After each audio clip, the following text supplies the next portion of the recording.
सुप्रभातम बच्चों, कल की कक्षा में आप पढ़े थे कि किस प्रकार से मन को श्रद्धा से मिलकर एक उत्सुकता उत्पन्न होती है और जानना चाहते हैं कि अभी तक तो मैं अकेला था, यहाँ किसके स्वर गूंज रहे हैं। तो आगे आप पढ़ेंगे, आपके स्क्रीन पर दिखाई पड़ रहा होगा, या तो आप पुस्तक लेकर बैठे हैं तो पुस्तक से पढ़िए। कहा कि और देखा वह सुंदर दृश्य, नयन का इंद्रजाल अभिराम, कुसुम वैभव में लता समान, चंद्रिका से लिपटा घनश्याम। हृदय की अनुकृति बाह्य उदार, एक लंबी काया उन्मुक्त, मद पवन क्रीडित ज्यों शिशुसाल, सुशोभित हो सौरभ संयुक्त। ध्यान देंगे बच्चों, यह कामायनी के या जो श्रद्धा है उसके शारीरिक सौंदर्य का वर्णन किया गया है, उसकी विशेषताओं का वर्णन कर रहे हैं। यहाँ पर जयशंकर प्रसाद जी कह रहे हैं कि और देखा वह सुंदर दृश्य। अभी तो अपना मुख नीचे किए हुए थे, चिंतन कर रहे थे कि एको हम द्वितीयो नास्ति, कोई नहीं, मैं अकेला। लेकिन श्रद्धा की वह मधु के समान मधुर आवाज़ जब उनके कानों में पड़ती है तो एक बार उलट कर देखते हैं, क्या दिखाई पड़ता है कि और देखा वह सुंदर दृश्य। कैसा सुंदर दृश्य? नयन का इंद्रजाल अभिराम, मानो नेत्रों में जादू टोना करने वाली सुंदरता हो। इंद्रजाल जिसे जादू टोना कहते हो। नयन का इंद्रजाल अभिराम, कुसुम वैभव में लता समान। कुसुम वैभव पुष्पों के समूह में, वैभव का अर्थ क्या है? भंडार, बहुत अत्यधिक पुष्पों से लदा हुआ जो लता होता है, उसके अंदर जब पुष्प से लती हुई लताएं होती है तो बहुत पतली सी दिखती है। चंद्रिका से लिपटा घनश्याम, अथवा चंद्रिका से ओतप्रोत घन श्याम अर्थात काले रंग का बादल। जो बादल है या तो वो चंद्रिका से लिपटा हुआ है ऐसा प्रतीत हो रहा है, अथवा जो लता है वो कुसुमों के वैभव से सुसज्जित है ऐसा प्रतीत हो रही है। उसका सौंदर्य, हृदय की अनुकृत बाह्य उदार, उसकी जो हृदय की अनुकृति है, उसके हृदय का जो आवरण है वो कैसा है? अत्यंत उदार है, सहज है, सरल है। एक लंबी काया उन्मुक्त, क्या देखा उन्होंने कि एक उन्मुक्त लंबी काया, उन्मुक्त जिसमें किसी प्रकार का भय नहीं था, किसी प्रकार का स्वतंत्र स्वच्छंद, ऐसी एक लंबी सी काया देखने में कैसी प्रतीत हो रही थी? मधुपवन क्रीडित ज्यों शिशुसाल। मधुपवन अर्थात बसंत ऋतु की जो हवा है उसके द्वारा, मधुपवन बसंत ऋतु के वायु के द्वारा क्रीडित, वायु से खेलती हुई अथवा वायु के झोंकों से हिलती हुई शिशु साल, साल के जो कोमल वृक्ष होते हैं ऐसी प्रतीत हो रही थी। सुशोभित हो सौरभ संयुक्त, सौरभ माने पुष्प की सुगंध से सुशोभित हो रही थी। फिर से देखेंगे, मनु ने क्या देखा? देखा कि एक अत्यंत ही सुंदर दृश्य उसके सामने प्रस्तुत है। कैसा है कि नयन का इंद्रजाल अभिराम, उसके नेत्र कैसे हैं? मानो अत्यंत ही सुंदर, किसी को अपनी ओर आकृष्ट करने वाले। शरीर की शोभा कैसी है? पुष्पों के समूह में एक लता के समान सुशोभित हो रही है, अथवा चंद्रिका से लिपटा घनश्याम, अथवा श्याम रंग का के बादलों से लिपटी हुई कोई चांदनी की एक रेख हो, किरण हो, ऐसा प्रतीत हो रही थी। हृदय की अनुकृत बाह्य उदार, हृदय की जो अनुकृति थी वह बाह्य रूप से अत्यंत ही उदार थी, सरल थी, सहज थी। एक लंबी काया उन्मुक्त, एक लंबी काया शरीर, एक लंबे शरीर वाली उन्मुक्त विचारों की जो स्त्री है वह कैसी है? मधु पवन क्रीड़ित ज्यों शिशुसाल, बसंत ऋतु के पवन के बेग से झूमता हुआ शिशु साल, अर्थात साल का छोटा वृक्ष, सुशोभित हो सौरभ संयुक्त, जो पुष्पों की सुगंध से अभिसिंचित होकर सुशोभित हो रहा हो, ऐसा प्रतीत हो रही थी। देखो बच्चों, यहाँ ज्यों शिशुसाल उत्प्रेक्षा अलंकार है, देखना यहाँ पे। और रस की दृष्टि से आप यहाँ देखेंगे कि यहाँ श्रृंगार रस है, थोड़ा ध्यान रखेंगे। भाषा तो सब में एक समान। नीचे की पंक्तियों में आप देखेंगे कि उसके शरीर के ही सौंदर्य का वर्णन है। मृषण गांधार देश की नील रोम वाले मेसों के चर्म, ढक रहे थे उसका बपुकांत, बन रहा था वह कोमल वर्म। नील परिधान बीच सुकुमार, खुल रहा मृदुल अधखुला अंग, खिला हो ज्यों बिजली का फूल, मेघ बन बीच गुलाबी रंग। कवि क्या कह रहा है कि वह जो श्रद्धा है उसके वेशभूषा कैसे हैं, उसके परिधान कैसे हैं, तो बता रहे हैं कि गांधार देश में अत्यंत ही नवीन नील रोमों वाले, सुंदर नीले रोमों वाले में माने होता है भेड़, भेड़ों के चर्म जो छाल है उसको धारण की हुई थी। वह जो युवती है वह अपने शरीर पर नीले रोमों वाले मुलायम चमकीले, जो अत्यंत ही पर्वतीय क्षेत्रों में पाए जाते हैं, बहुत ही सुंदर होते हैं, उसको धारण की हुई थी। ढक रहे थे उसका बपुकांत, उसका कांत बपु को, उसका जो सुंदर शरीर था उसे वो ढक रहे थे। अर्थात अपने शरीर पर उसने नील रोए वाले भेड़ों के छाल को धारण किया हुआ था, बन रहा था वह कोमल वर्म, और वह अत्यंत ही कोमल, अत्यंत मुलायम जो उसका परिधान था वह उस पर सुशोभित हो रहा था। कह रहे नील परिधान बीच सुकुमार, खुल रहा मृदुल अधखुलांग।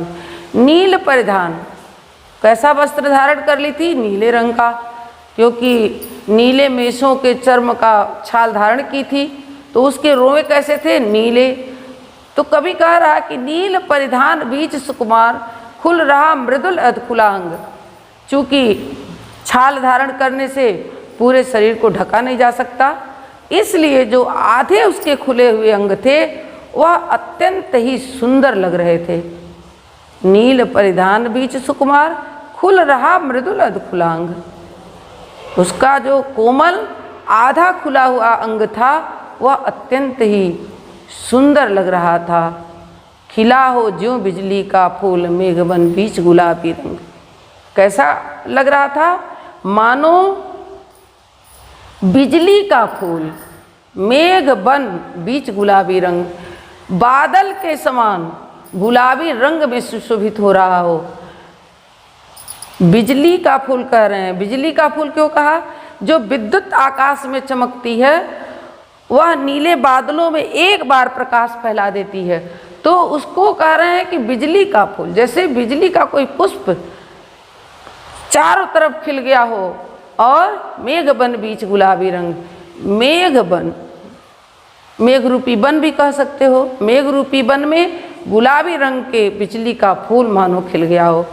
आप देखेंगे उत्प्रेक्षा और रूपक दोनों अलंकार है। फिर से देख लेंगे, बहुत आसान है। मृषण गांधार देश के नील रोम वाले मेषों के चर्म ढक रहे थे। वो रहने वाली कहाँ की थी? गांधार देश की। तो वहाँ पाए जाने वाले जो नीले भेड़ होते हैं उनके सुंदर कोमल जो छाल थे उसे धारण कर रही थी, जिससे उनका आधा अंग खुला हुआ था और आधा अंग ढका हुआ था। इसलिए कवि कह रहा है कि नीले परिधान के बीच उनका जो खुला मृदुल अंग था वह किस प्रकार सुशोभित हो रहा था, मानो मेघ रूपी वन में बिजली का कोई पुष्प खिला हो, ऐसा सुशोभित हो रहा था। तो ध्यान देंगे यहाँ पर ज्यों बिजली का फूल उत्प्रेक्षा अलंकार है।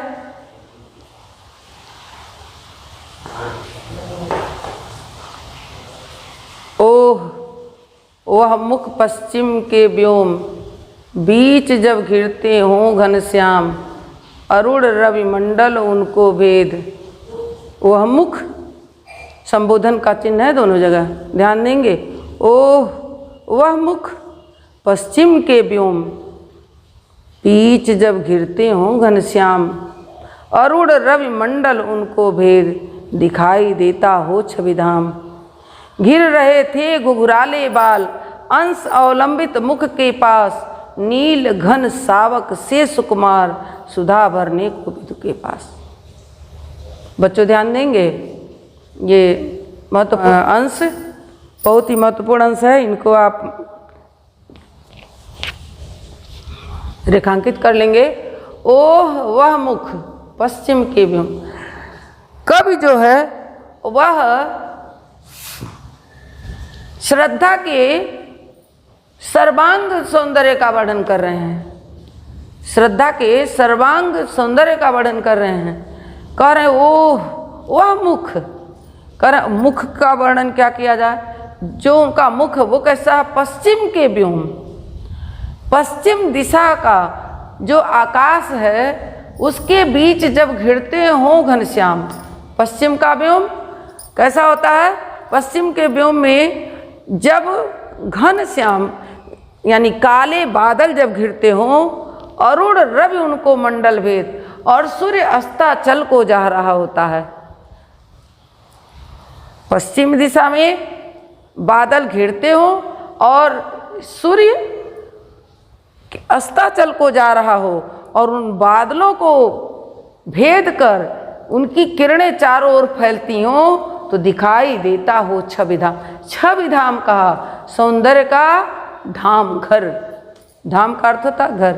कह रहे हैं ओ हुआ मुख, कर उस मुख का क्या वर्णन करूं मैं, जो उसका मुख वो कैसा है कि पश्चिम के आकाश के समान।